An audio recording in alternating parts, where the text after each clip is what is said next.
DML అంటే data manipulation language. టేబుల్‌లో డేటాని యాడ్ చేయడానికి, అప్డేట్ చేయడానికి, డిలీట్ చేయడానికి యూజ్ చేస్తాం. DML commands are insert, update, delete. Insert new డేటాని టేబుల్‌లో యాడ్ చేయాలి అంటే ఇన్సర్ట్ యూజ్ చేస్తాం. Example insert into table name students values. ఇక్కడ ఐడీ అనే కాలమ్‌లో 1, నేమ్ అనే కాలమ్‌లో వీకే, మార్క్స్ అనే కాలమ్‌లో 80. ఇలా డేటాని యాడ్ చేయడానికి ఇన్సర్ట్ యూజ్ చేస్తాం. Next command update. టేబుల్‌లో ఆల్రెడీ ఉన్న డేటాని మార్చాలి అంటే అప్డేట్ యూజ్ చేస్తాం. న్యూగా యాడ్ చేయదు బట్ ఎగ్జిస్టింగ్ వాల్యూస్‌ని రీప్లేస్ చేస్తుంది.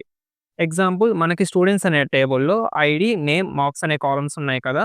ఇక్కడ ఐడీ ఈక్వల్ టు 1 అని ఉన్న స్టూడెంట్‌కి మార్క్స్ రాంగ్‌గా ఎంటర్ అయ్యాయి. కరెక్ట్ మార్క్స్ 85 అనుకుందాం. అప్పుడు మనం ఇలా అప్డేట్ చేస్తాం. Update table name students set marks equal to 85 where ID equal to 1. ఇక్కడ వేర్ కండిషన్ కంపల్సరీ లేకపోతే అన్ని రోస్ అప్డేట్ అయిపోతాయి. Next command delete. టేబుల్‌లో ఓన్లీ డేటాని రిమూవ్ చేయాలంటే డిలీట్. టేబుల్ స్ట్రక్చర్ మాత్రమే ఉంటుంది.